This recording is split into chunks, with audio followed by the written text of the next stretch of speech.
Today, we are going to look at the relationship between inflation and unemployment using the Phillips curve. First, let us take a look on the history of the Phillips curve. In the first half of the 20th century, economists believed that inflation and unemployment were independent problems to the economy. But in 1958, a British economist, A.W. Phillips, challenges those assumptions when he analyzed the relationship between wage inflation and unemployment. He observed that there was a strong inverse relationship between wage inflation and unemployment, meaning that lower unemployment rate would result in higher inflation.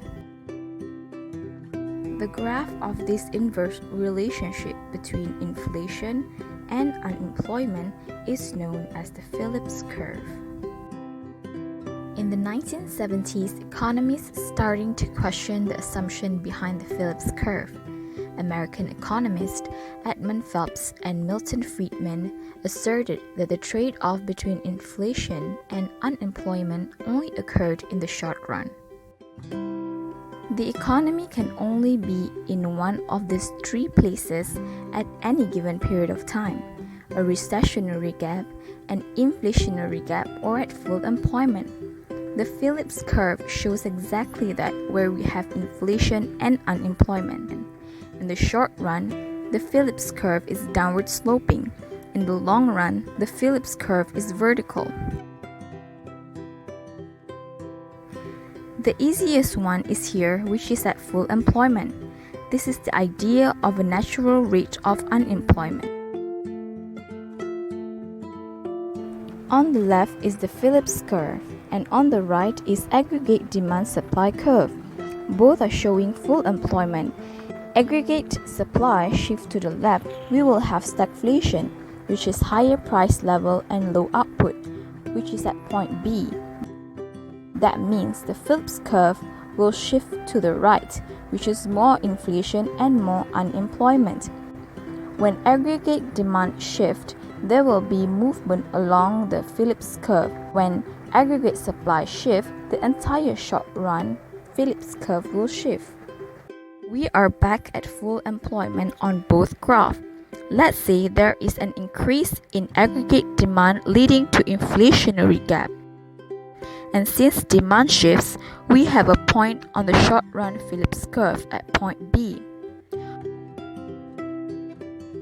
While in the long run, when we have inflation, wages goes up and resource price goes up. Aggregate supply will shift to the left, putting us back at full employment at point C. This will shift Phillips curves to the right.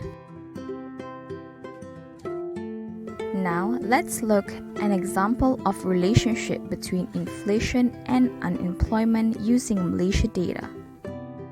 Statistics shows unemployment rate in Malaysia from 1998 to 2018.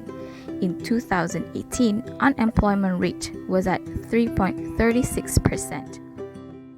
The statistic shows that Malaysian average inflation rate from 1984 to 2018 is expected to reach 2024. In 2008, the inflation rate was at 0.97%. We have now come to an end to look at the conclusion of this video. In the long run, regardless of the inflation rate, the unemployment rate gravitates towards a natural rate of unemployment. This natural rate of unemployment is the amount of unemployment that occurs when the economy is producing at potential output.